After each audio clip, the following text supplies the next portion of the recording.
আসসালামু আলাইকুম বন্ধুরা। তো আজকে এপিসোডে আমাদের ডাক্তারবাবু উনি ডাক্তার মোহাম্মদ শফিউদ্দিন শেখ, উনাকে আমরা নিমন্ত্রণ করেছি। উনি আপনাদের সামনে কিছুক্ষণ পরে এসে যাবেন, আমাদের স্টুডিওতে এসে গেছে। তো দর্শক বন্ধুরা, আপনারা দেখতে পাচ্ছেন আজকে সেই মাননীয় ডাক্তারবাবু আমাদের কাছে এসে উপস্থিত হয়ে গেছেন। আপনাদের সঙ্গে আমরা ডাক্তারবাবুকে পরিচয় করিয়ে দেব। আসসালামু আলাইকুম। ওয়ালাইকুম আসসালাম। কেমন আছেন? ভালো আছি, আলহামদুলিল্লাহ। আচ্ছা, তো ডাক্তারবাবু আপনার নাম এবং পরিচয়টা একটু দর্শক বন্ধুদের বলুন। আমার নাম মোহাম্মদ শফিউদ্দিন শেখ, ডক্টর মোহাম্মদ শফিউদ্দিন শেখ। আমি মুম্বাই আছি এবং আয়ুর্বেদিক চিকিৎসা করে থাকি সমস্ত রোগে। ডাক্তারবাবু, আজকে আমাদের টপিক হচ্ছে আয়ুর্বেদিক চিকিৎসা নিয়ে। বর্তমানে আয়ুর্বেদিক মানুষের মনের ভুল ধারণা এসে গেছে, তো আপনি একটু দর্শকদের বলুন আয়ুর্বেদটা আসলে কি। আয়ুর্বেদ একটা ভালো ট্রিটমেন্ট। আয়ুর্বেদ জীবন বিজ্ঞান, মানসিক বিজ্ঞান, শারীরিক এবং আর্থিক তিনটে জিনিসকে ব্যালেন্স রাখার নাম হলো আয়ুর্বেদিক। আয়ুর্বেদিক ট্রিটমেন্ট খুবই ভালো, এতে কোনো সাইড ইফেক্ট নেই এবং মানুষ যদি বুঝে নিয়ে চলে। এখন তো ভারতবর্ষের সমস্ত মানুষই, সমস্ত দিশা, সমস্ত রাজ্যের মানুষই আয়ুর্বেদিক দিকে ছুটে আসছে। আগেও প্রাচীনকালেও ছিল, এখন আছে, আর ভবিষ্যতেও থাকবে। Ayurvedic treatment must and better and best. তো এখন আমাদের দর্শক বন্ধুদের কাছে আমরা কিছু গুরুত্বপূর্ণ টপিক নিয়ে আলোচনা করবো এবং ওনাদের জানাবো আমরা যে আসলে আয়ুর্বেদিক চিকিৎসাটা কিভাবে হয় বা কি ধরনের রোগের চিকিৎসা সম্ভব হয়। ঠিক আছে, তো আমাদের কাছে এরকম বহুত কমেন্ট আসছে যে ডায়াবেটিসটা এখন পুরো সব জায়গাতে ছেয়ে গেছে। তো এই ডায়াবেটিসের চিকিৎসার জন্য অ্যালোপ্যাথি মানুষ খেয়ে যাচ্ছে, তাতে বিভিন্ন সাইড এফেক্ট হচ্ছে। ঠিক আছে, তো হোমিওপ্যাথিতে কোনো কাজ হচ্ছে না। তো আয়ুর্বেদিক একটা ভালো জায়গা, ভালো জায়গা।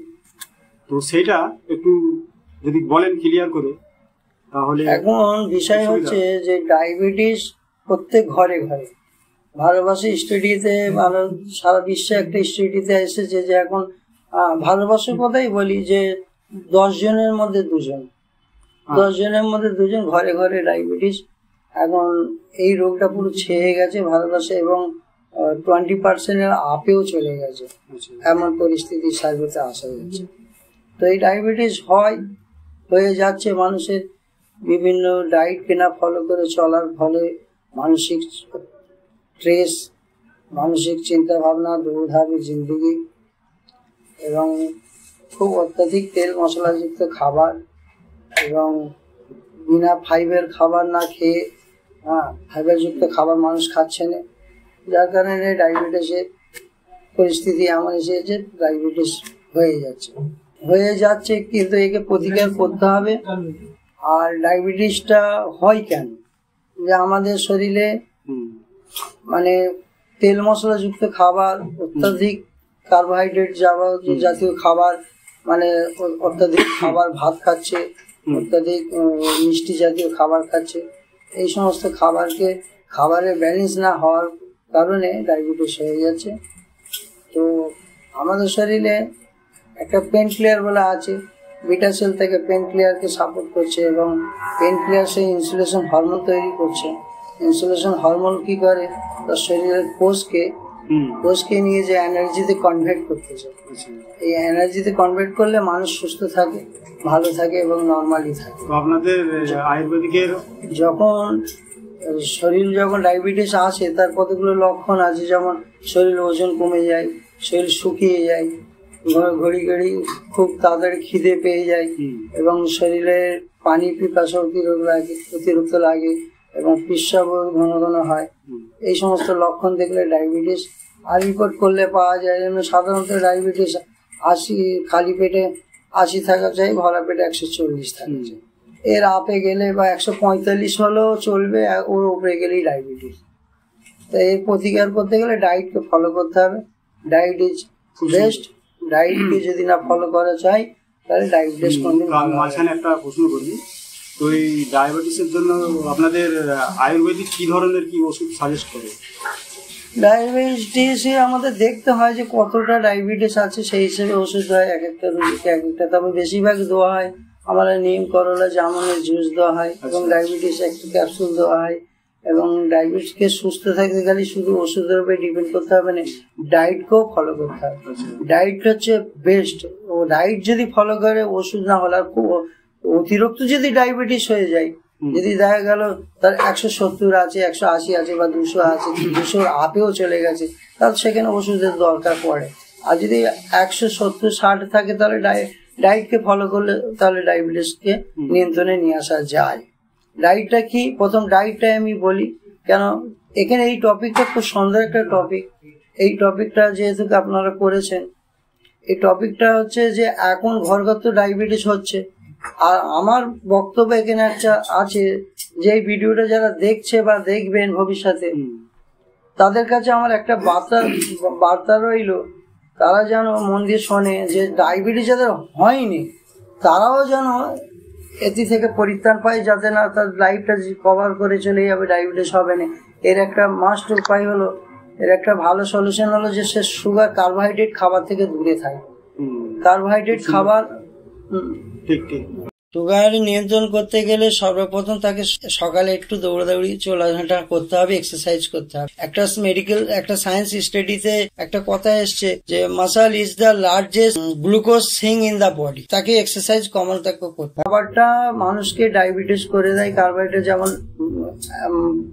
অতিরিক্ত সে ভাত খাচ্ছে, অতিরিক্ত রুটি খাচ্ছে, অতিরিক্ত ময়দার যত খাবার, অতিরিক্ত ডাবল রিফাইন ট্রিপল রিফাইনের তেলের তরকারি সব রান্না বান্না করছে, এতে করে ডায়াবেটিস হয়। আমাদের বিটাকে সেলস ভালো কাজ করবে না, নিউক্লিয়ার ভালো কাজ করবে না, ইনসুলেশন রিপ্রোডাকশন কমে যাবে এবং ফলে ডায়াবেটিস রক্ত স্ট্রোক ব্লাড বেশি হয়ে যায়।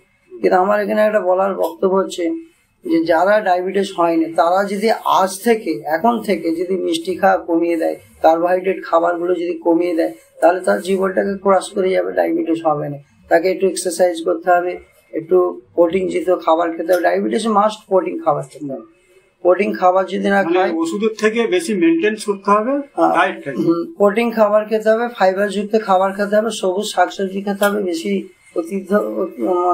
অতিরিক্ত একটু পানি পিপাসা, 5 থেকে 6 লিটার পানি একটা 65 কিলো 60 কিলো হাইটের মানুষকে 5 থেকে 5.5 লিটার পানি সে যদি করে, 5 লিটার পানি যদি খায়, তাহলে তাতে করেও ডায়াবেটিস নিয়ন্ত্রণ থাকে। যদি পানি কম খায় আরো বেড়ে যাবে। আর সবুজ শাকসবজি খেতে হবে। ডায়েটটা কি? ডায়েট হচ্ছে সবুজ শাকসবজি খাবে, যেমন পালং শাক খাবে, ফুলকপি খাবে, বাঁধাকপি খাবে, এবং যত হারি সবজি আছে খাবে, সালাড টালাড খাবে, রুটি খাবে, দুবেলা যদি পেট ভরে ভাত খাবে তাহলে ডায়াবেটিস। ড্রাগন ফল নাকি ডায়াবেটিসের খুব উপকার করে? বহুত উপকার। ড্রাগন ফল বহুত ডায়াবেটিসের জন্য বহুতই ফায়দামান।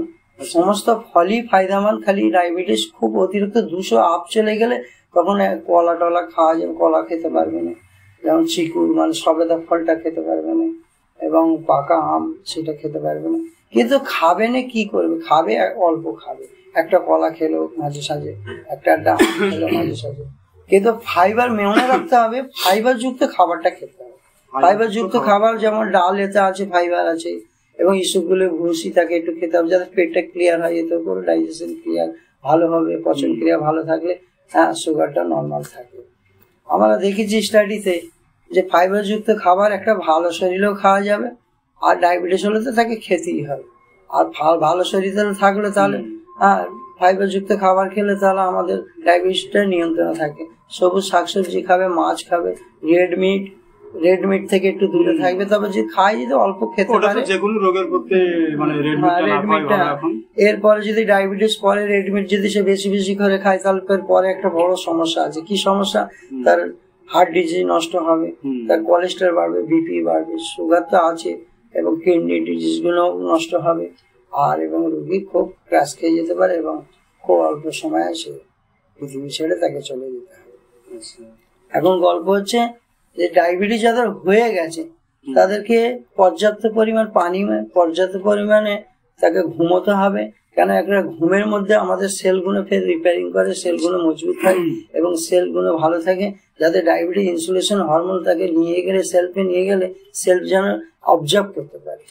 আমি একটা কথা শুনেছি ডাক্তারবাবু, যে দর্শক বন্ধু আপনারাও শুনুন, যে ইনসুলিন যদি মানুষের শরীরে ঠিক মতো কাজ না করে, ওই ইনসুলিন এখন অ্যালোপ্যাথি যে চিকিৎসা হয় ইনজেকশন দিয়ে ইনসুলিন ইনজেকশন দেওয়া হয়, এটা কতটা ঠিক?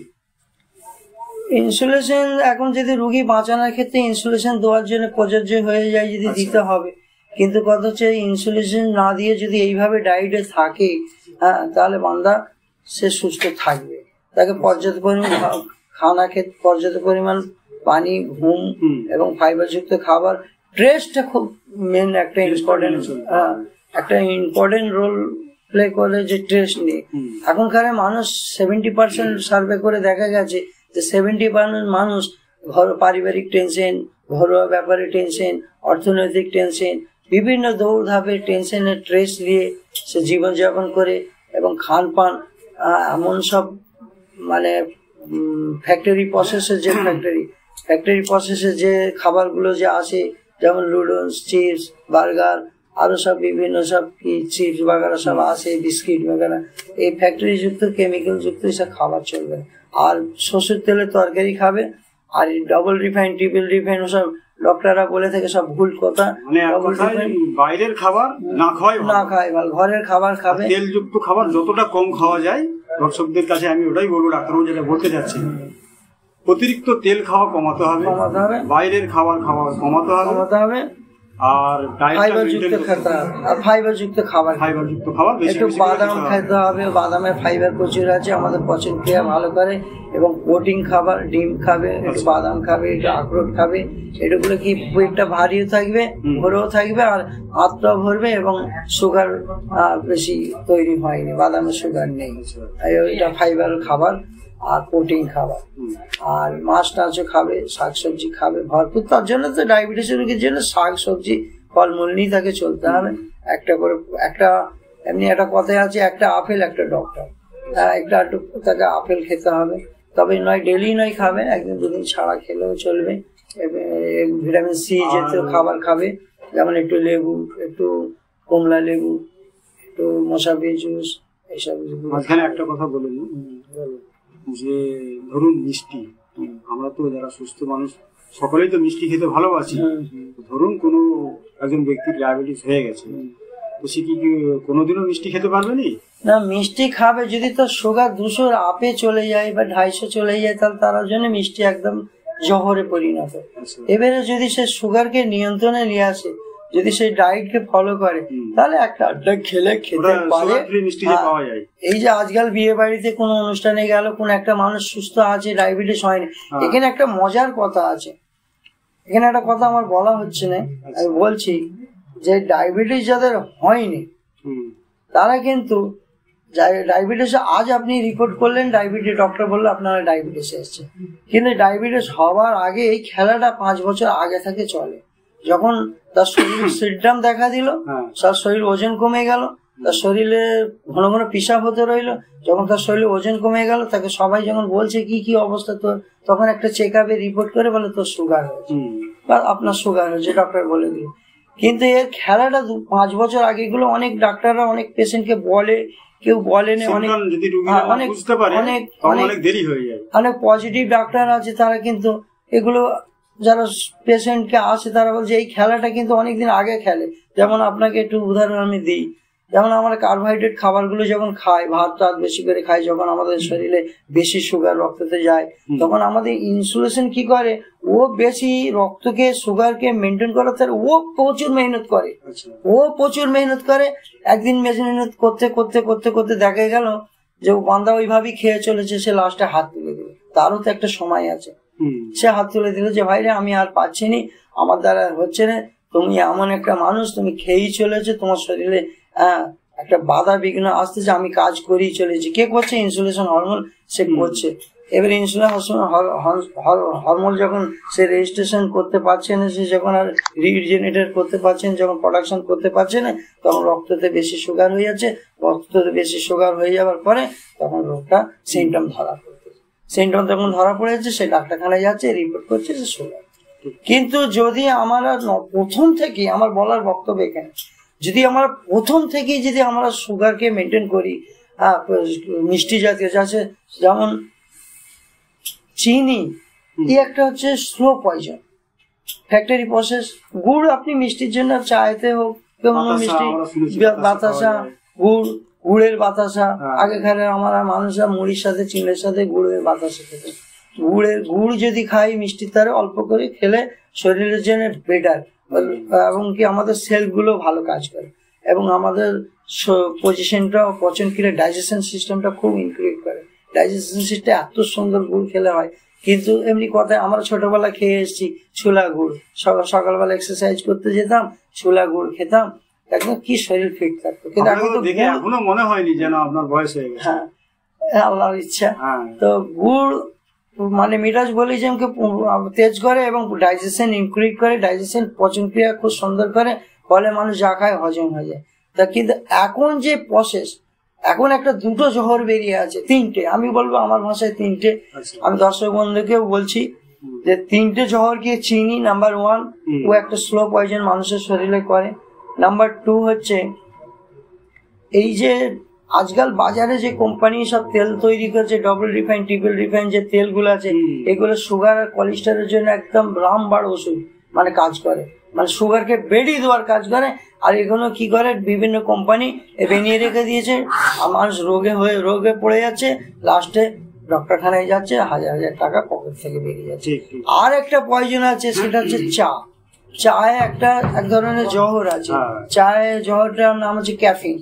হ্যাঁ, চায়ের এই ক্যাফিন, এই জহরটা মানুষের শরীরে একটা ঠান্ডা ভাবে জহরের কাজ করতে থাকে।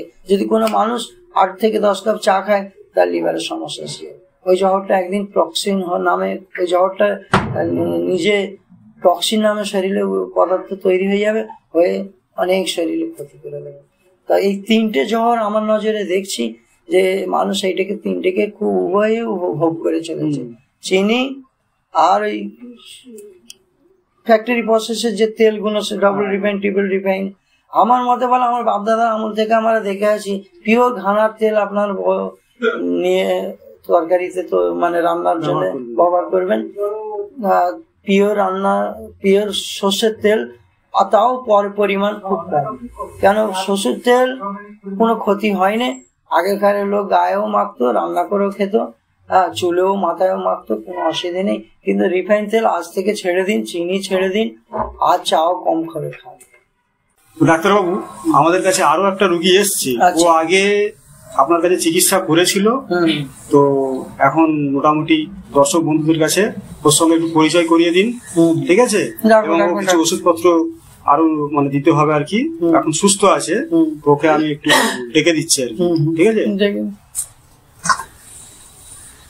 আসসালামু আলাইকুম। ওয়ালাইকুম আসসালাম। ভালো আছেন? আলহামদুলিল্লাহ ভালো আছি। তো আগের বারে ওষুধ দিয়েছিলেন, সব খেয়েছে? হ্যাঁ, গতবারের ওষুধ যে দিয়েছিলেন সেটা খেয়ে একটু সুস্থ আছি। তো এখনো পুরোপুরি রিকভারি হয়নি, তার জন্য আশা। আচ্ছা, এখন কি হচ্ছে? এখন অসুবিধা কি হচ্ছে? অসুবিধা তো আগে যেগুলো ছিল, যে সকালে ঘুম থেকে উঠলে অতিরিক্ত ছিক, একসাথে 10-12টা করে ছিক, সর্দি চলে আসতো, সারাদিন নাক বন্ধ হয়ে থাকতো, খেতে অসুস্থ লাগতো, ঠিক আছে? এখন হচ্ছে? এখন মাঝে মাঝে হয়, মাঝে মাঝে। হ্যাঁ, সেটা কমেছে, ওই জন্য পুনরায় আসা, যেন পুরো এটা ক্লিয়ার হয়ে যায়। কি নাম ছিল তোমার? আকরামুল ইসলাম।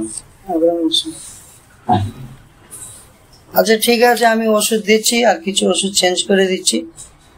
আর যদি অনেকটা 70% প্রায় 80% ছেড়ে গেছে, আর বাকি একটা ওষুধ দুটো দিচ্ছি, এই ওষুধটা চলবে, ঠিক হয়ে যাবে। আর কোনো সমস্যা আছে? না, সেরকম কোনো সমস্যা এখন হয়নি আপাতত। ঠিক আছে, এসো। আসসালামু আলাইকুম। ওয়ালাইকুম আসসালাম। বলছি ডাক্তারবাবু, যে রোগের জন্য এসেছিলাম 2 মাস আগে, আচ্ছা আচ্ছা, এখন যে রোগটা ভালো হয়ে গেছে, এখন কোনো অসুবিধা হয়নি। তো এখন এসছি, একটু কোমরের সমস্যা আছে। আচ্ছা, এটা হচ্ছে প্রায় 1 সপ্তাহ 2 সপ্তাহ মতন হচ্ছে। আচ্ছা, কোমরের একটু সমস্যা, কাজে থেকে উঠলে একটু কোমরটা কম কম কোথায় করে। কোমর? এই মেরুদণ্ডের কাছে? হ্যাঁ, মেরুদণ্ডটা পুরোটা একটু কমজোর করে। আর কোথায় করে? এদিকে করে? হ্যাঁ, ক্যালসিয়াম কমেছে। বয়স কত হলো? তার তো 40 হবে। না না 40 না, আমার বয়স হচ্ছে 30-32 মতন হবে। আচ্ছা, ক্যালসিয়ামের ট্যাবলেট আমি দিচ্ছি, হুম। এটা খাও। একটু পানি বেশি করে খাবে। সকালবেলা ছোলা ভিজাবে, ছোলা একটা ভরপুর ক্যালসিয়াম আছে। সকালবেলা ছোলাই 25-30 গ্রাম ছোলা ভিজাবে, 2-4টা কিশমিশ দেবে, 10 পিসের মতো কিশমিশ দেবে, আর 2-4 পিস খেজুর দেবে। এই সকালে তোমার নাস্তা হবে, এটা খাবে। আর একটা ওষুধ আমি দিচ্ছি, সেরে যাবে। 2 মাস আগে। তোমার কি নাম? হাবিবুল্লাহ স্যার। আমি বলেছি, হ্যাঁ মনে পড়েছে। ঠিক আছে, আসো আমি লিখে দিই। দর্শক বন্ধু, আপনাদের কাছে আমার বলার বক্তব্য হলো যে ভিডিওটাতে আমার নিচে দেওয়ার নাম্বারটা থাকবে, আপনারা যোগাযোগ করবেন। যে কোনো রোগ বিষয়ে আপনারা বলবেন, আমরা চেষ্টা করব, আমি এবং আমাদের টিম সবাই আছে, আপনাদের চিকিৎসা করা হবে। আপনারা ফোন করবেন, কোনো রোগ সম্বন্ধে জানকারি নিতে গেলে আমরা সাজেশন দিয়ে দেবো।